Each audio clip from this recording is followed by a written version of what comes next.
Uniclac.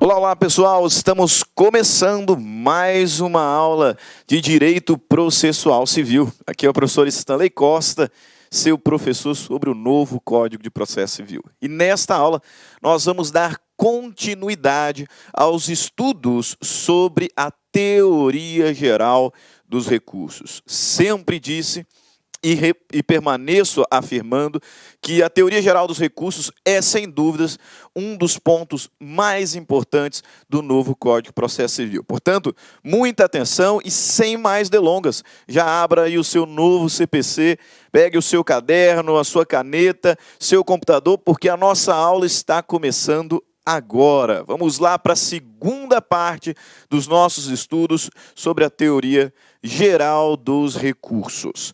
Na primeira parte, nós conversamos um pouco sobre conceitos de recurso, falamos da diferença entre recurso e ação e também tratamos as diferenças entre recurso e processo. E aí, já concluindo e analisando à luz da própria lei, falamos sobre o juízo de admissibilidade. Destaquei que, assim como ao propor uma ação, primeiro ponto a ser analisado pelo juiz é a existência das condições da ação e dos pressupostos processuais, aqui no âmbito recursal também temos uma análise preliminar, uma análise originária relacionada aos requisitos de admissibilidade recursal. Observem, se esses requisitos estiverem presentes, os requisitos analisados lá na primeira parte, os pressupostos de admissibilidade estiverem presentes, o recurso será admitido, ou, em outras palavras, ele será conhecido. Ele será conhecido. Conhecido o recurso, agora sim nós vamos para a análise do mérito recursal. Portanto, observem que existe aqui uma divisão dos juízos recursais. Primeiro nós temos o juízo de admissibilidade, onde se analisa a presença dos pressupostos mínimos. Por exemplo, cabimento, por exemplo, tempestividade, recolhimento do preparo. E, identificada a existência desses requisitos, o recurso será então conhecido. Conhecido o recurso, agora passaremos ao juízo do mérito recursal, onde, a depender do julgamento, se for procedente ou improcedente, este recurso será provido ou desprovido. Observaram? Juízo de admissibilidade, pressupostos fundamentais, pressupostos básicos para que este recurso seja conhecido. Uma vez conhecido, passaremos então à análise do mérito, onde esse recurso será provido ou desprovido, a depender do acolhimento ou não da pretensão recursal. Ok? Ótimo. Então nós vamos tratar primeiro aqui na nossa aula sobre esse juízo de mérito, sobre esse juízo de mérito recursal, identificando que duas, a priori, podem ser as causas de pedir de um recurso. Notem, independentemente da causa de pedir, os requisitos básicos precisam ser preenchidos para que o recurso seja conhecido. Agora, uma vez conhecida, a pretensão do recorrente pode estar fundamentada, a priori, em duas causas de pedir. Dois são os vícios que podem fundamentar um recurso. Isso num primeiro momento. Quais são, professores, esses vícios? Error improcedendo e error injudicando. Ao recorrer O recorrente pode fundamentar a sua pretensão recursal em dois vícios: o error improcedendo e o error injudicando. Isso já disse e repito, num primeiro momento, porque nós veremos daqui a pouquinho algumas exceções a essa regra, especialmente relacionadas à espécie de recurso, embargos de declaração. Mas a priori,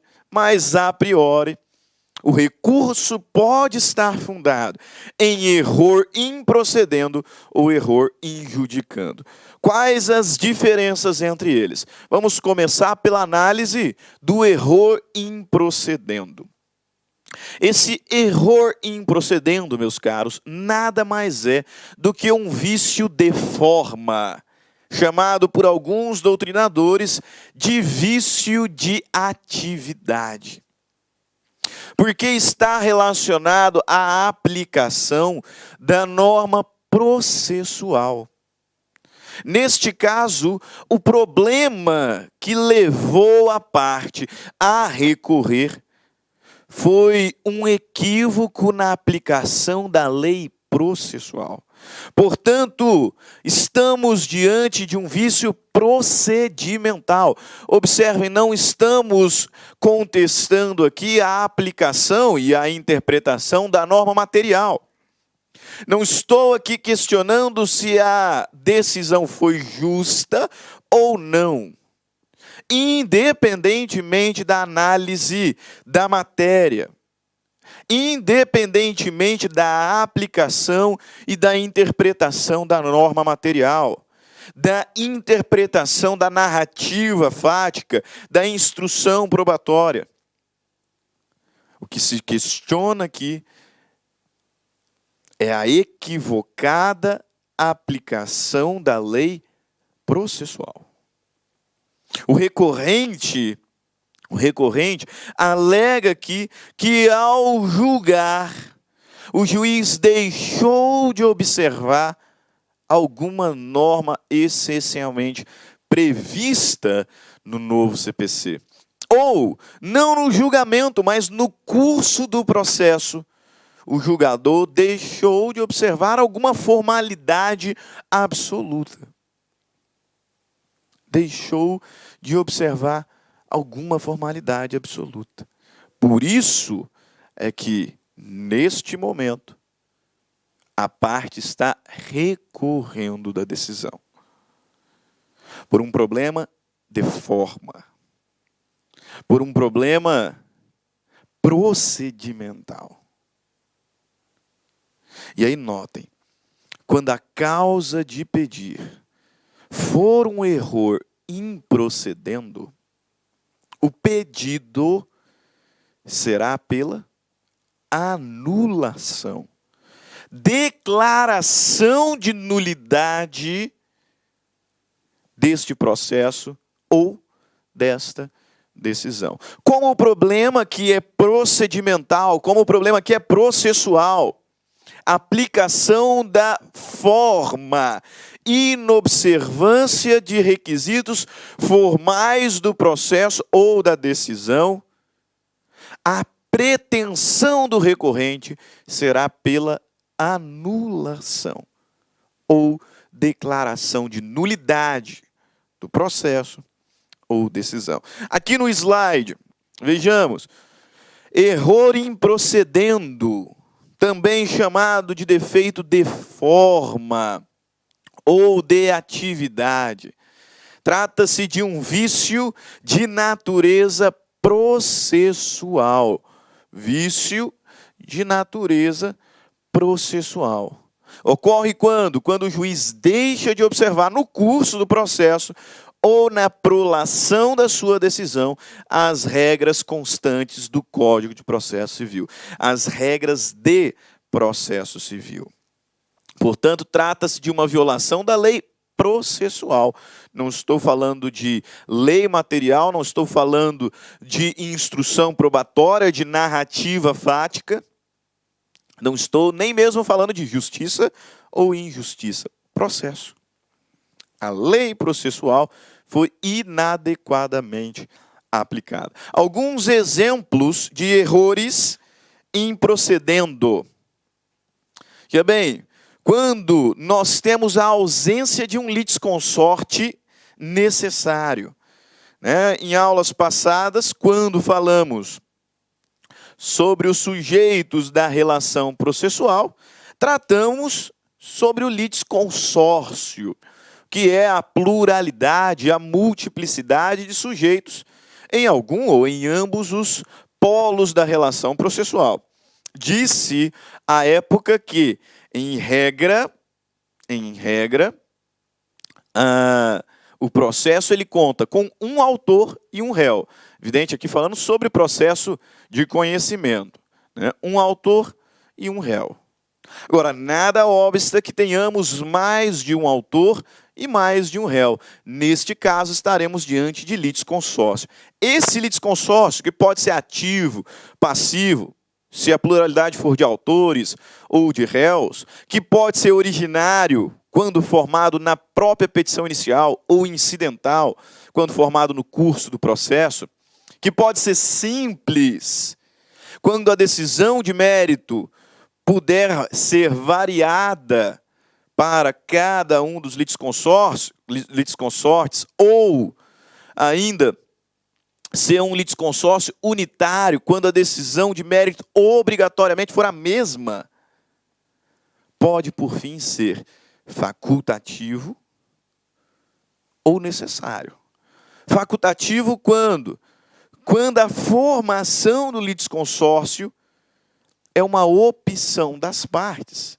Se elas quiserem, elas formam, senão cada uma demanda de forma autônoma. Necessário quando a lei obrigar a formação desse litisconsórcio, ou quando a relação jurídica for una e indivisível. Por isso, imprescindível a formação do litisconsórcio.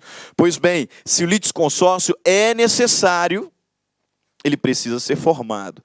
Se não for, e esse processo continuar, sendo proferida uma decisão, por exemplo, uma sentença, estaremos diante de um erro improcedendo, que possibilita um recurso pleiteando a anulação desse processo. Outros exemplos, a ausência do Ministério Público em processos em que a norma exige a sua presença. Alguns processos dependem para sua validade da presença do Ministério Público. Se ele não se fizer presente, estaremos diante de um vício de forma. Estaremos diante de um vício de forma. Pelo princípio da instrumentalidade, nós deveremos consultar o MP para se manifestar se houve ou não prejuízos para a relação processual. Tendo havido prejuízos, estaremos diante de um erro improcedendo. Mas veja, esses aqui relacionados ao processo. Esse equívoco procedimental pode ter acontecido na própria decisão, como quando o juiz profere uma sentença extra petita, como quando o juiz profere uma sentença sem o relatório, ou com fundamentação, mas fundamentação insuficiente, ou até mesmo sem fundamentação. Errores improcedendo.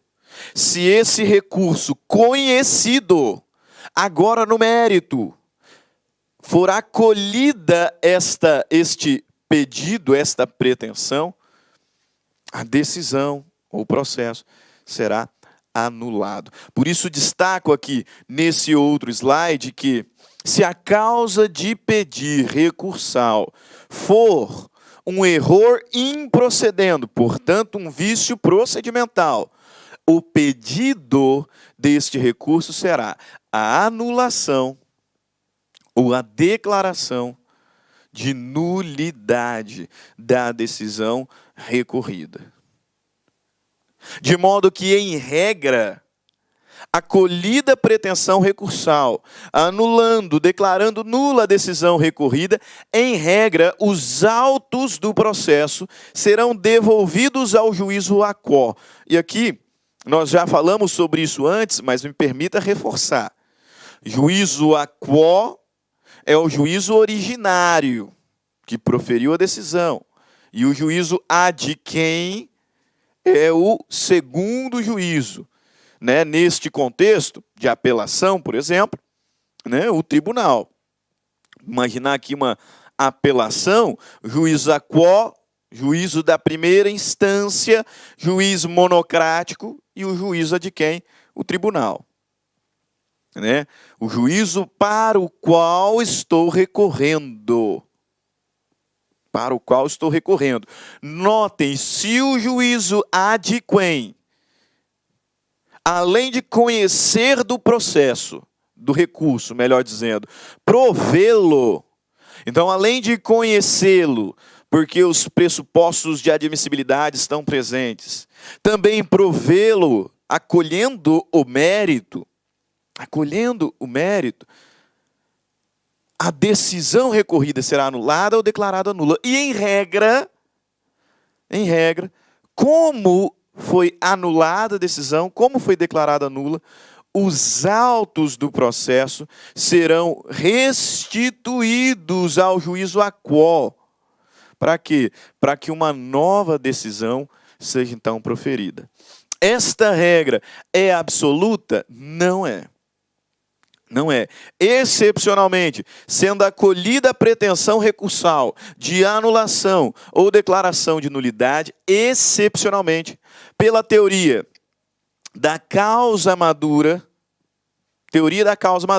prevista lá no artigo 1013, é possível que o próprio tribunal profira nova decisão. Então, em regra, notem.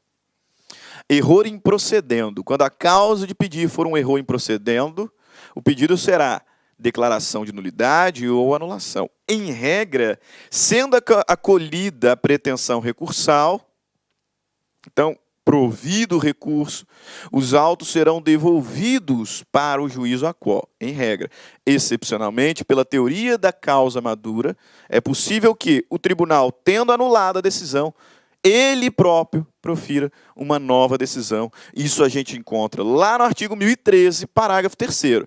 Vamos falar mais sobre ele quando tratarmos especificamente sobre a apelação. Mas, a priori, notem, tá? Nós vamos ter aula só sobre apelação. Mas, num primeiro momento, observem. Artigo 1013. A apelação devolverá ao tribunal o conhecimento da matéria impugnada. Tá? Nós vamos falar no próximo bloco sobre esse artigo de novo, né? Porque ele embasa o que nós chamamos de efeito devolutivo do recurso.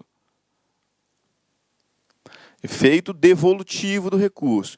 A apelação, e num primeiro momento qualquer recurso, devolve ao tribunal o conhecimento da matéria impugnada. Mas aí observe o conteúdo do parágrafo 3º. Se o processo estiver em condições de imediato julgamento, então se a causa já estiver madura, devidamente instruída, se o processo estiver em condições de imediato julgamento, o tribunal deve decidir desde logo o mérito. Quando? Quando reformar a sentença fundada no 485. Né? Sentenças de mérito. 2. Quando, e aqui muito nos interessa para o que nós estamos falando, quando decretar a nulidade da sentença por não ser ela congruente com os limites do pedido ou da causa de pedir. Portanto, um erro em procedendo. Nesse caso, decisão ultra petita, extra petita, citra petita. Então, veja, quando decretar a nulidade, erro em procedendo.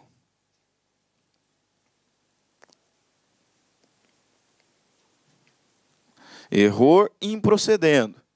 Em regra, se a pretensão fundada em erro em procedendo for acolhida, a sentença será declarada nula ou anulada e devolve-se os autos para o juízo a quo proferir nova decisão.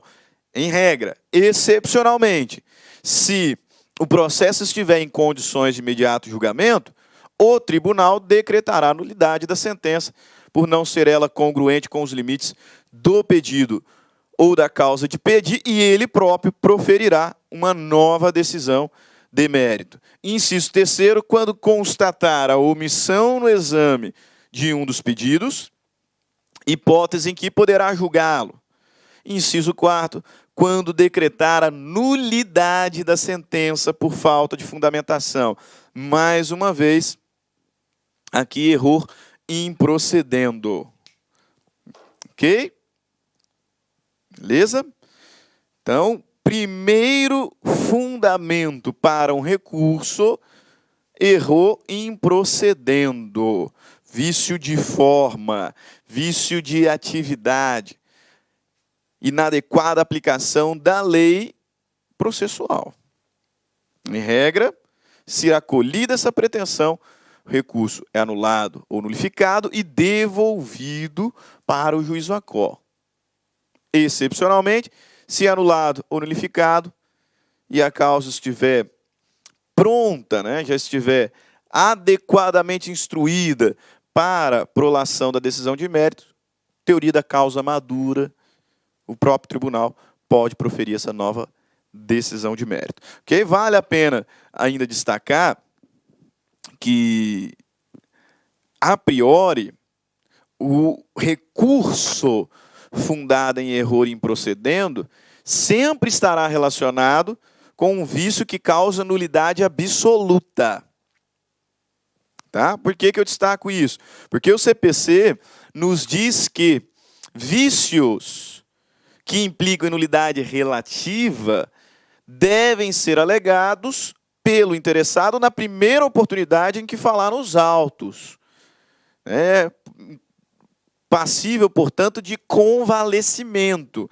Se o vício que gera nulidade relativa não for alegado no primeiro momento em que o interessado falar nos autos, nós teremos um convalescimento. Aquilo que originalmente era inválido torna-se válido.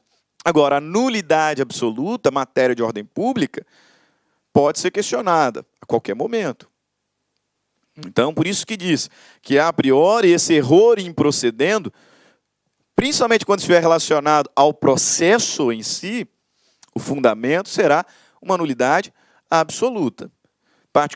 Particularmente, só enxergo um recurso fundado em nulidade relativa se a propositura desse recurso for a primeira oportunidade em que o interessado falar nos autos. Então, um vício na própria decisão, e a primeira oportunidade em que o interessado vai falar nos autos é por meio do recurso, por meio do protocolo da petição recursal.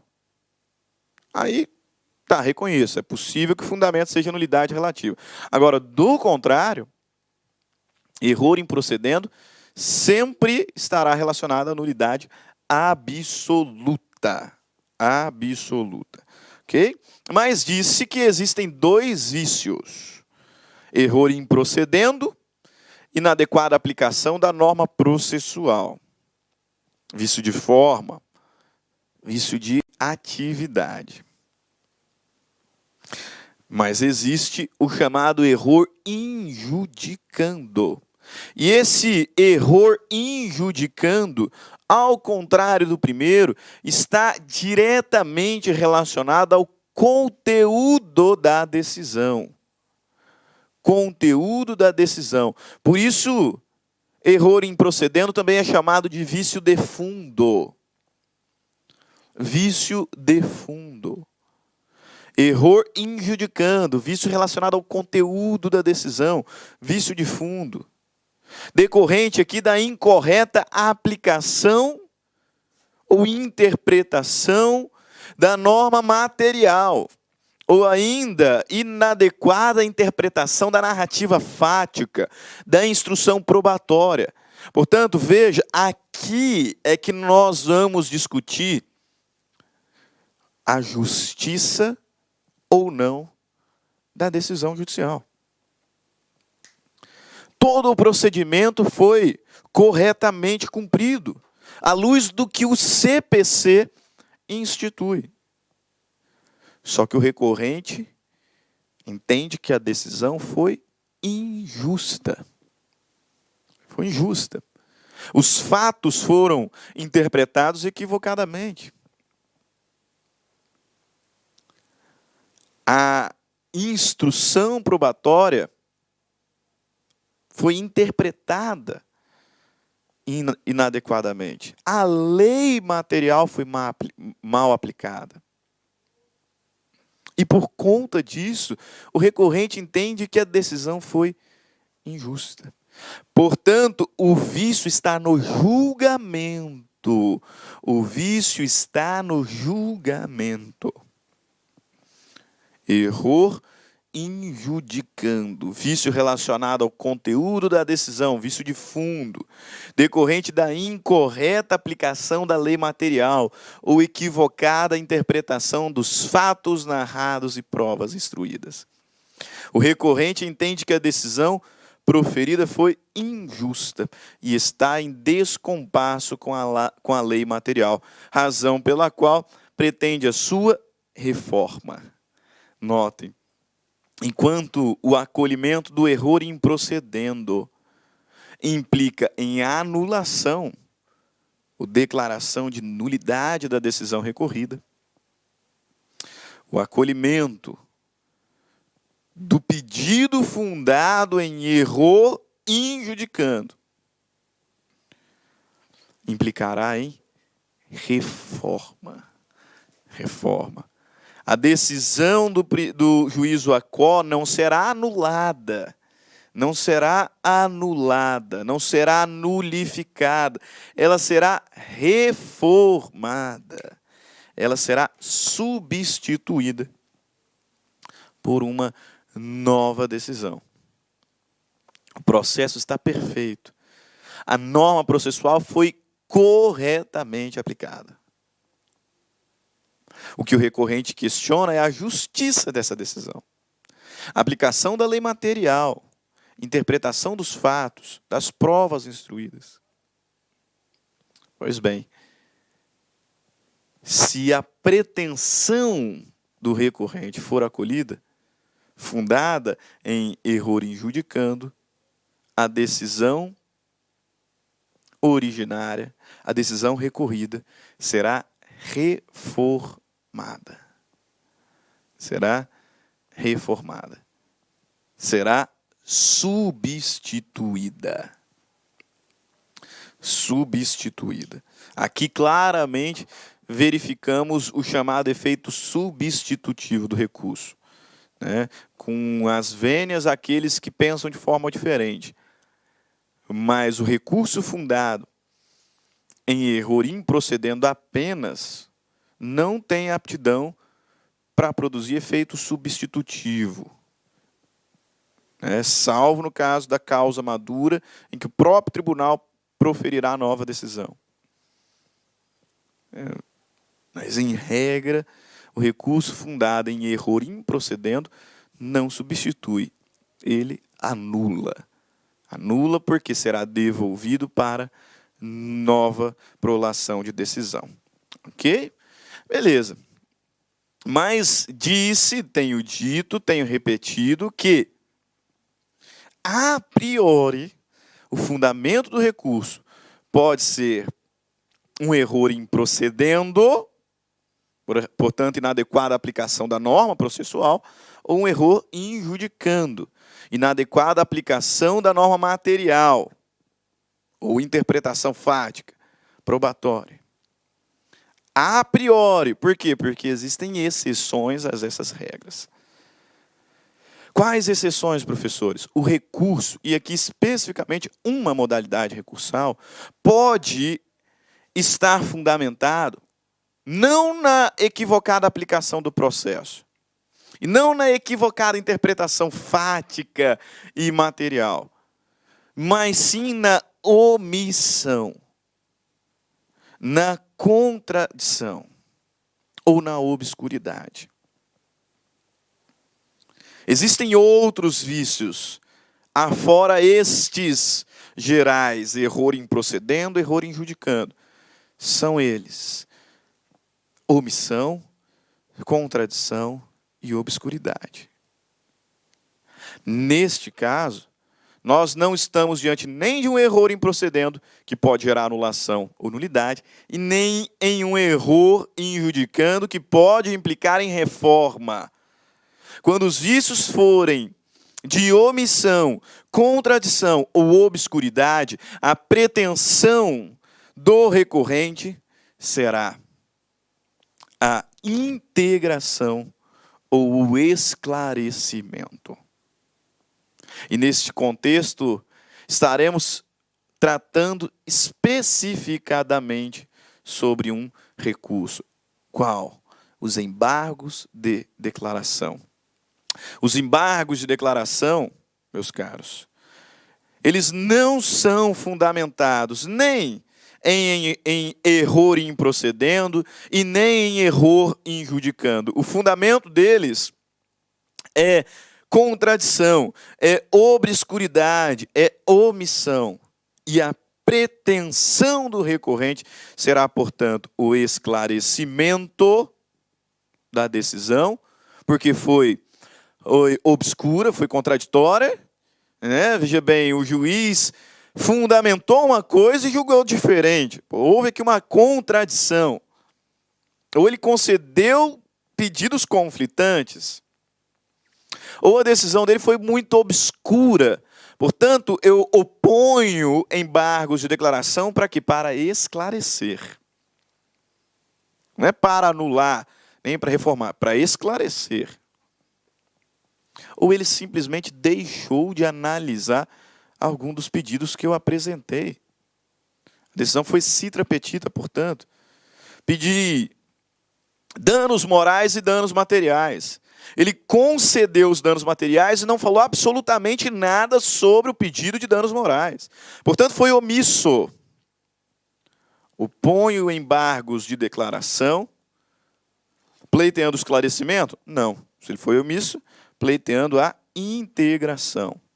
Portanto, esclarecimento está relacionado à contradição e à obscuridade. Julgou, mas foi contraditório, foi obscuro. Portanto, eu quero que esclareça. Agora, quando for omisso, quero que integre. Quero que integre. Julga esse pedido que eu fiz e não falou nada sobre ele. Veja, não estou anulando, não estou reformando. Portanto, o fundamento não é erro improcedendo, nem erro injudicando. Estou pondo embargos de declaração, porque, ao meu ver, a decisão foi obscura, foi contraditória, foi omissa, e eu quero, por meio dessa espécie recursal, a reforma. Ou melhor dizendo, por meio dessa espécie recursal, eu quero o esclarecimento. Quero uma integração. Ok? Esquematizando isso que nós falamos sobre o juízo de mérito. Juízo de mérito. Sempre lembrando que nós já falamos sobre o juízo de admissibilidade na parte 1. Se você não assistiu, assista. Se já assistiu, faça essa divisão na sua mente. Juízo de admissibilidade, conhecimento do recurso. Juízo de mérito, provimento ou desprovimento. A causa de pedir, portanto, estou falando de mérito, pode ser erro improcedendo, pode ser erro injudicando, em regra, ou, excepcionalmente, obscuridade, contradição ou omissão. Se for um erro improcedendo, o pedido será pela anulação ou declaração de nulidade da decisão recorrida. Se for um erro injudicando, o pedido será pela reforma ou substituição da decisão recorrida. E se for obscuridade, contradição ou omissão, esclarecimento ou integração. Isso é o que nós tínhamos para tratar sobre a causa de pedir recursal e sobre o pedido recursal. Portanto, juízo de mérito. Juízo de mérito. Agora, vira a chave. Vira a chave porque nós vamos mudar o assunto, mas um assunto que ainda dá para ser tratado aqui nessa mesma parte, nesse mesmo bloco. Porque aí no bloco seguinte a gente já trata sobre princípios e efeitos recursais, fechando a teoria geral dos processos. Então, partindo para os recursos em espécie. Concluindo a teoria geral dos recursos, partindo para os recursos em espécie, ok? Então, mudando o assunto. Já falamos sobre conceito de recursos, diferença de recurso para ação, para processo. Já falamos sobre o juízo de admissibilidade, que culminará no conhecimento ou não conhecimento deste recurso, e sobre o juízo de mérito, que causará o provimento, reformando, anulando, nulificando, esclarecendo ou integrando, a depender do vício que fundamenta o recurso, a depender da causa de perdi, portanto. Ok? Agora, nós vamos falar aqui rapidinho sobre o recurso adesivo, ainda no contexto da teoria geral dos recursos. E aí sempre algum aluno me questiona: professor, nós estamos na teoria geral, não estamos ainda tratando sobre os recursos em espécie.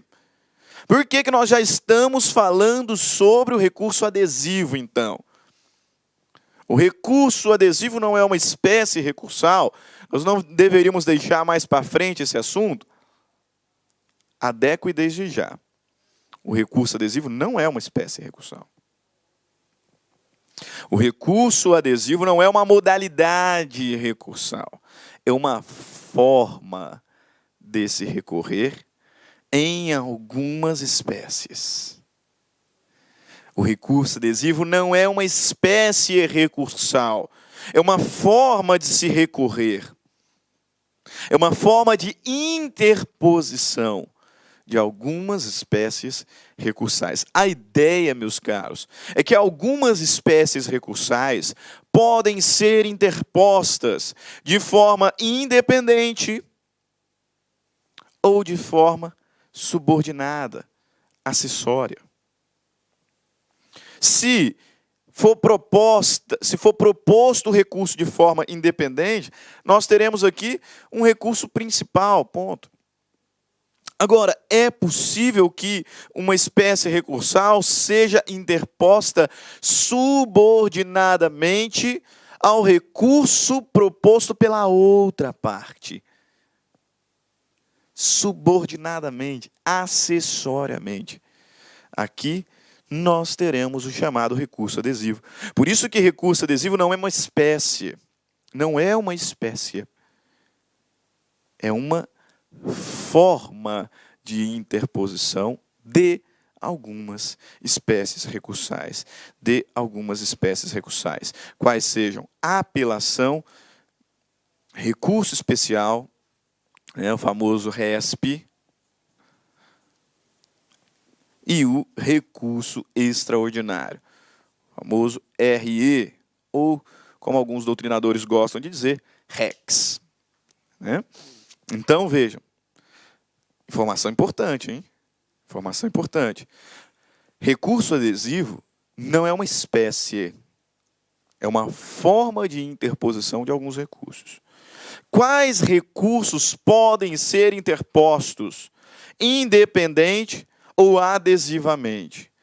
Apelação, recurso especial e recurso extraordinário. Extraordinário.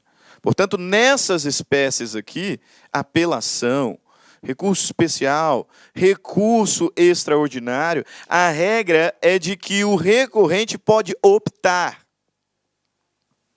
entre recorrer independentemente, autonomamente, ou recorrer subordinadamente, adesivamente. Forma. Observem aqui a lição preciosíssima do grande mestre Daniel Amorim Assunção Neves. Grande professor Daniel Amorim Assunção Neves. Olha o que ele nos diz. O recurso independente, deixa eu até fazer uma nota aqui. O professor Daniel Assunção, muito técnico, gosto demais dele, muito técnico. Ele diz no seu manual que não gosta da expressão recurso principal e adesivo. Porque não é sempre que nós vamos ter um adesivo. Aí ele diz que prefere falar em recurso independente e recurso subordinado. Por isso, do termo que ele utiliza. Notem, o recurso independente, condiciona-se exclusivamente ao preenchimento dos seus próprios pressupostos de admissibilidade, para que seja decidido o mérito. Isso aqui é muito claro. Se eu recorro de forma independente, se eu proponho então só um recurso principal, este recurso estará subordinado para o seu conhecimento aos requisitos de admissibilidade tão somente dele. Observaram? Se eu interponho um recurso independente, o conhecimento desse recurso depende do preenchimento dos seus próprios requisitos de admissibilidade. Por que desse destaque? Pelo seguinte: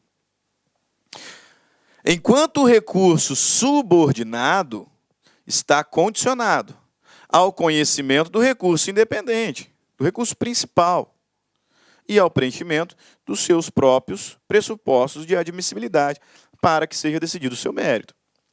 Como o recurso adesivo é um recurso subordinado, a análise do seu mérito está subordinado ao preenchimento dos seus próprios requisitos de admissibilidade e também aos requisitos de admissibilidade do recurso principal. Se o recurso principal não for conhecido, o adesivo também não será. O adesivo também não será. Se o principal não for conhecido, o adesivo não será. Relação de assessoriedade. Relação de assessoriedade. Ótimo destaque aqui do professor Daniel Amorim Assunção Neves. Meus caros, a questão é o seguinte. O que nós temos nesse contexto, imaginem o seguinte. Foi proferida a sentença. Foi proferida a sentença. Numa ação indenizatória, o autor estava pleiteando R$10.000 de dano material, só dano material. O juiz, ao decidir, julgou o mérito parcialmente procedente, condenando o réu em R$5.000, por exemplo. O autor pediu 10, o juiz acolheu a pretensão quanto a 5. O réu foi condenado, portanto, a pagar R$5.000. Vocês conseguem observar que ambas as partes sucumbiram. O autor pediu 10, recebeu 5. O réu contestou, defendendo-se contra todas as alegações do autor. O objetivo do réu era total improcedência, e ele foi condenado em 5. Então, os dois perderam em partes. Aí, nesse nosso exemplo, veja, o autor está satisfeito. O autor está satisfeito e, intimado da decisão, avisou lá o advogado que não tem interesse em recorrer. Intimado da decisão, o advogado dá o start aí no prazo de 15 dias para a interposição da apelação, e o autor falou para o advogado, estou satisfeito com os meus R$5.000. Não quero recorrer, porque se eu recorrer, eu obsto o trânsito em julgado. Vou obstar o trânsito em julgado. Então, vou segurar essa relação processual por mais tempo. Eu prefiro não receber os 10 e deixar que a decisão transite em julgado e produza os seus efeitos agora, do que ficar brigando, demorar mais aí algum tempo, para só lá no final saber se eu recebo mais ou menos. Então, o autor está satisfeito, não vai recorrer. Não vai recorrer. O que ele não esperava é que o réu recorresse. O réu, insatisfeito com a condenação de R$5.000, o réu interpôs a apelação. E agora o autor, percebendo que o réu interpôs, então, de qualquer forma, o trânsito em julgado da decisão foi obstado, ela não vai produzir os seus efeitos agora, porque o réu apelou. Aí o autor diz o seguinte, quer saber?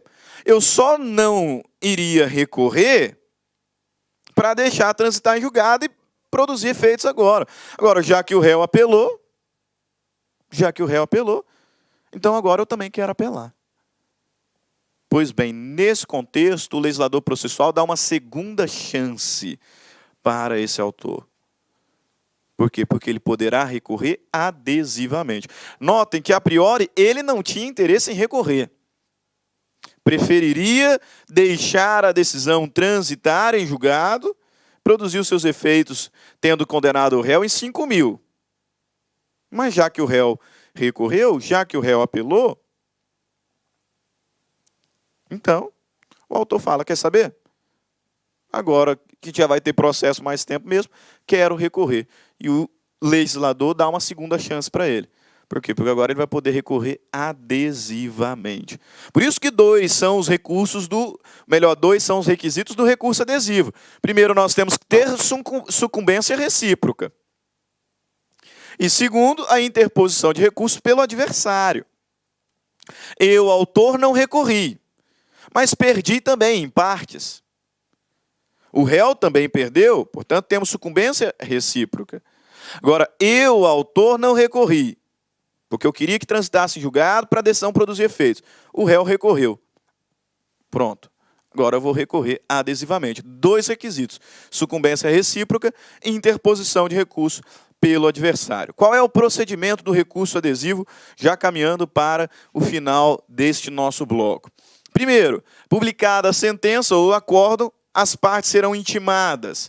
Então, fluirá o prazo para apresentação do recurso independente.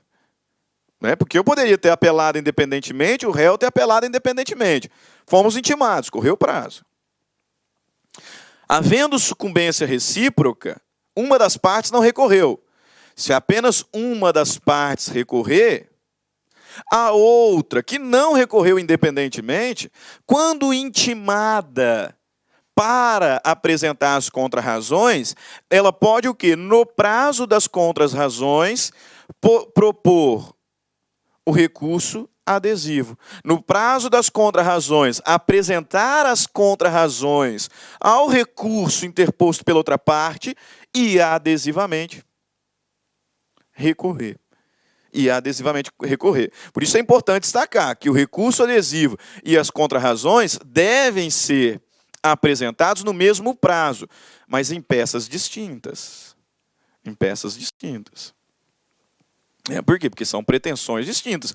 Nas contrarrazões eu quero que o recurso do meu adversário seja desprovido. E no meu recurso adesivo, eu quero que a minha pretensão, no nosso caso, por exemplo, para que a condenação amplie, seja provida. Seja provida.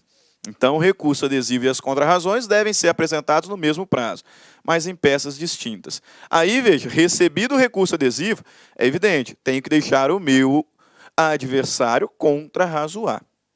Observaram? As partes sucumbentes reciprocamente foram intimadas da decisão. Começa a correr o prazo para a interposição de recursos autônomos, independentes. Uma das partes não recorreu, só a outra. Pois bem, quando essa parte aqui for intimada para contrarrazoar o recurso do adversário, ele poderá contrarrazoar e interpor o seu recurso adesivamente, subordinadamente. E é evidente, seu adversário será intimado para contrarrazoar o adesivo. Tá? Isso nós encontramos lá no artigo 997. Observe lá. Cada parte interporá o recurso independentemente, no prazo e com observância das exigências legais. Parágrafo 1º. Sendo vencidos autor e réu, portanto, sucumbência recíproca, autor e réu, ao recurso interposto por qualquer deles, poderá aderir o outro. Parágrafo 2º. O recurso adesivo fica subordinado ao recurso independente, principal, sendo-lhe aplicáveis as mesmas regras deste, quanto aos requisitos de admissibilidade e julgamento no tribunal, salvo disposição legal diversa, observado ainda o seguinte. Inciso 1º, será dirigido ao órgão perante o qual o recurso independente for interposto, no prazo de que a parte dispõe para responder. Inciso 2º, no prazo que tem para responder. Então, no prazo das contrarrazões. Segundo, será admissível na apelação, no recurso extraordinário e no recurso especial. Terceiro, não será conhecido, se houver desistência, do recurso principal ou se ele for considerado inadmissível. Muito importante esse inciso. Tá? Muito importante. Observem, o que o mestre Daniel Assunção falou, né, e nós destacamos aqui em sala. O recurso independente se subordina apenas aos seus próprios requisitos de admissibilidade. Se eu proponho um recurso independentemente, eu tenho que preencher aqui os requisitos de admissibilidade e, se preenchidos, julgam mérito. Agora, o adesivo é subordinado.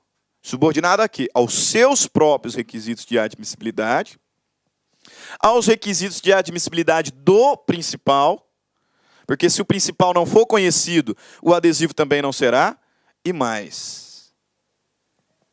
Se o recorrente do principal desistir do recurso, o adesivo também cai. Também cai. Então, não será conhecido o recurso adesivo se houver desistência do recurso principal ou se ele for considerado inadmissível. Cuidado, se houver desistência ou se ele for inadmitido. Portanto, juízo de admissibilidade. Por quê? Se no recurso principal a parte não desiste e ambos foram conhecidos, lá no final o principal é desprovido, o adesivo não será prejudicado. Julga o adesivo. Julga o adesivo. Ok? Perfeito. Aqui concluímos nosso segundo bloco sobre teoria geral dos recursos. Falamos no primeiro bloco sobre conceito, sobre juízo de admissibilidade, e agora no segundo bloco tratamos o juízo de mérito, erro em procedendo, erro em judicando, né, e a integração ou explicação, né, por decorrente dos embargos de declaração, e falamos também sobre o recurso adesivo. Voltamos agora no terceiro bloco, último bloco sobre teoria geral dos processos, falando sobre princípios e efeitos recursais. Ok? Te vejo daqui a pouco. Tchau, tchau. Clique like.